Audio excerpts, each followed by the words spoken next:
Hello అండి. మళ్ళీ వచ్చేసింది మీ చందమామ ఇంకొక చందమామ కథతో. ఈరోజు మనం చెప్పుకునే ఆ చందమామ కథ పేరేంటంటే పిశాచాల జోస్యం.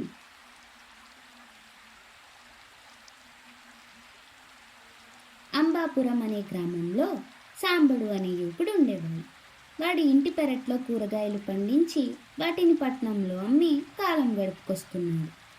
ఒకసారి వాడు కావడి బుట్టలో తీసుకుపోయిన కూరగాయలు అమ్ముడుపోయేసరికి సూర్యాస్తమం కావచ్చింది. వాడు గ్రామానికి బయలుదేరాడు.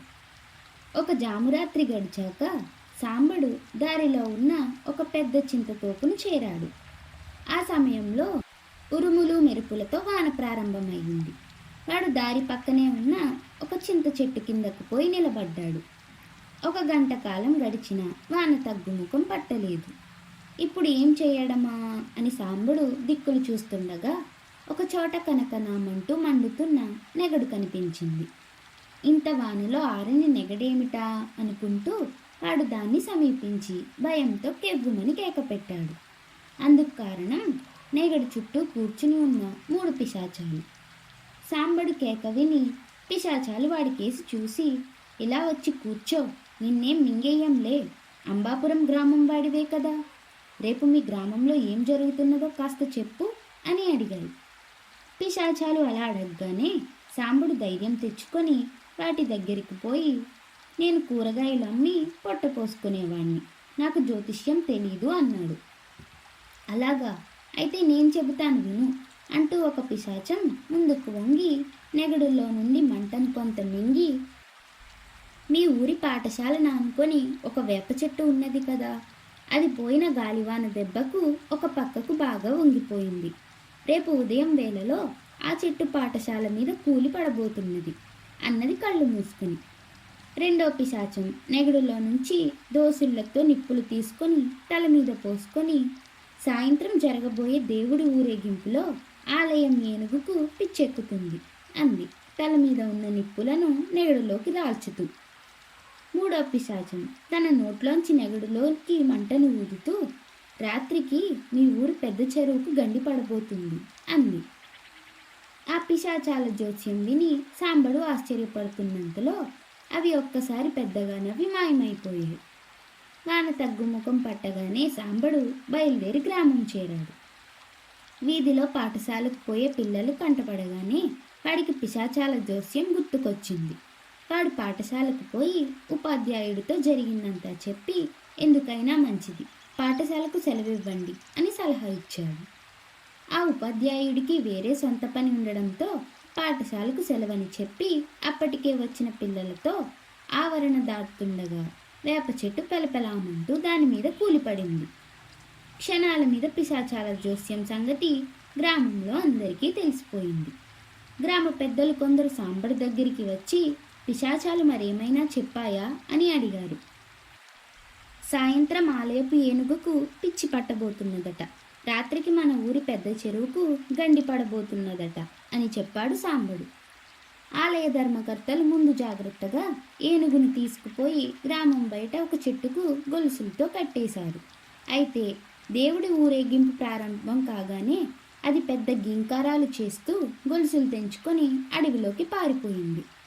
ప్రమాదం తప్పినందుకు గ్రామస్తులు సాంబడిని మెచ్చుకొని ఆ రాత్రి కొందరు కాగడాలతో చెరువు గట్టు మీద కాపలా వేశారు. అర్ధరాత్రి సమయంలో వాన నీరు కాలవల గుండా వచ్చి చెరువులో పడడంతో దానికి గండి పడింది. వెంటనే జనం ఆ గండిని రాళ్లతోనూ మట్టితోనూ పూడ్చేశారు. పిశాచాల జోస్యం అక్షరాల నిజమైంది సాంబడు, ఈ రాత్రి చింతతోపుకు పోయి అవి ఏం చెబుతాయో తెలుసుకురా అని గ్రామ పెద్దలు సాంబడిని కోరారు. సాంబడు చీకటి పడగానే పిశాచాల దగ్గరికి వెళ్ళాడు. అవి వాణ్ణి అంత దూరంలో చూస్తూనే, అంబాపురవాసి రా, మా జోస్యం ఫలించినట్టేనా అని అడిగాయి. ఓహో, మహా బాగా ఫలించింది, పిశాచాల జోస్యానికి తిరుగుంటుందా, ఈ రాత్రి ఏం చెబుతారో తెలుసుకుందామని వచ్చాను అన్నాడు సాంబడు. పిశాచాలు వాడితో, మర్నాటి రాత్రి జమీందారింట్లో దొంగలు పడబోతున్నారని, గ్రామ పెద్ద ధనంజయ కూతురు పెళ్లికి వండే సొరకాయ పులుసులో బలి పడబోతుందని చెప్పి మాయమయ్యాయి. సాంబడు గ్రామానికి తిరిగి వచ్చి ఈ సంగతి జమీందారుకు ధనంజయకు తెలియజేశారు. వాళ్ళు ముందే జాగ్రత్త పడడంతో ప్రమాదాలు తప్పాయి. మర్నాడు జమీందారు స్వయంగా బగ్గీలో సాంబడి పాకకు వచ్చి, ఈ రాత్రి పిశాచాలను నాకు కొడుకు ఎప్పుడు పుడతాడో కనుక్కో, నీ కష్టం ఉంచుకోనులే అంటూ 100 బంగారు కాసులున్న మూటను సాంబడికిచ్చి వెళ్ళిపోయాడు. ఆ తర్వాత కొద్దిసేపటికి గ్రామ శ్రేష్ఠివాడి దగ్గరికి వచ్చి, మా పూర్వులు, నా భార్య తరపు వాళ్ళు 7-8 తరాల కిందట వాడ వ్యాపారం చేసి లక్షలు కోట్లు ఆర్జించారు. ఈ చిల్లర కొట్టేమిటి, వాడల మీద సముద్ర వ్యాపారం ప్రారంభించమని నా భార్య ఒకటే పోరు పెడుతుంది. అందులో నాకు అచ్చి వస్తుందో రాదో కాస్త ఆ పిశాచాలను అడిగి తెలుసుకో అని సాంబడు చేతిలో ఒక బంగారు కాసు, ఒక వెండి కాసు పెట్టి వెళ్ళాడు. ఈ విధంగా సాయంకాలం అయినప్పటికీ వాళ్ళు వీళ్ళు పిశాచాల జోస్యం కోసం ఇచ్చిపోయిన డబ్బు లెక్క చూసుకునేసరికి సాంబడి కళ్ళు చెదిరిపోయాయి. అంతా కలిపి 1000 కాసుల వరకు జమపడింది. సాంబడు అందరి కోరికలు ఒక కాగితం పైన రాయించుకొని వచ్చిన డబ్బులో 500 కాసులు మూట కట్టుకొని ఆ రాత్రి మళ్ళీ పిశాచాల దగ్గరికి పోయాడు. పిశాచాలు వాడిని చూస్తూనే అంబాపురవాసి రా రా అన్నవి నవ్వుతూ. సాంబడు చనువుగా పోయి వాటి పక్కన కూర్చొని, మీరు ఎప్పుడూ జరగబోయే చెడుని గురించే చెబుతున్నారు, అలా కాక జరగబోయే మంచిని గురించి కూడా చెబితే కనక వర్షం కురుస్తుంది అంటూ కాసుల మూటను పిశాచాలకు చూపించాడు. తరువాత వాడు జరిగిందంతా పిశాచాలకు చెప్పి గ్రామ ప్రజల కోరికలు రాసి ఉన్న కాగితం వాటి ముందు పెట్టి అన్నింటికీ జవాబులు చెప్పి 500 కాసులు పుచ్చుకోండి, నా వాటా 500. ఒక్క రోజులో ఇంత సంపాదన, ఇక నేను కూరగాయలు పండించే గొడ్డు చాకిరీ మాని ఇలా హాయిగా డబ్బు సంపాదించుకోదలిచాను అన్నాడు. వాడి మాటలు వింటూనే పిశాచాల కళ్ళు నిప్పుకని కళ్ళా అయ్యాయి. అవి వాడు తెచ్చిన కాగితాన్ని కాసుల మూటను నెగడులో వేసి, ఒరే మూర్ఖుడా, ఇంకెన్నడూ ఇటు రాకు, ఒకవేళ వచ్చినా మేం నీకు కనిపించం అంటూ మాయమయ్యాయి. ఈ జరిగిన దానికి సాంబడు విస్తుపోయి ఒక పుల్లతో నెగుడంతా కదిపి చూశాడు. ఎక్కడ వాడికి కాసులు కనిపించలేదు. తెల్లవారితే ఎవరి డబ్బు వారికి తిరిగి ఇవ్వాలి. ఏం చేయాలో తోచక వాడికి దుఃఖం ముంచుకొచ్చింది. తెల్లవారాక ఆ దారిని పోతున్న ఒక ముసలి బాటసారి సాంబడిని చూసి, ఏం నాయనా అలా విచారంగా కూర్చున్నావు అని అడిగాడు. సాంబడు అతడికి జరిగిందంతా చెప్పాడు.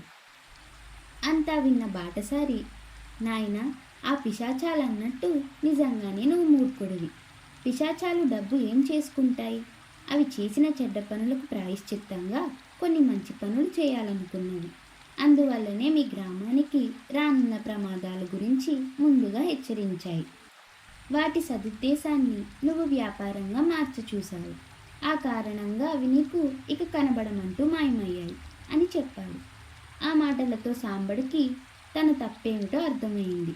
4-5 నెలల పాటు మరింతగా కష్టించి పనిచేసి గ్రామస్తులిచ్చిన డబ్బు బాకీ తీర్చవచ్చన్న ఆత్మవిశ్వాసంతో వాడి ఇంటి దారి పట్టాడు. అలా కథ కంచికి మనం ఇంటికి.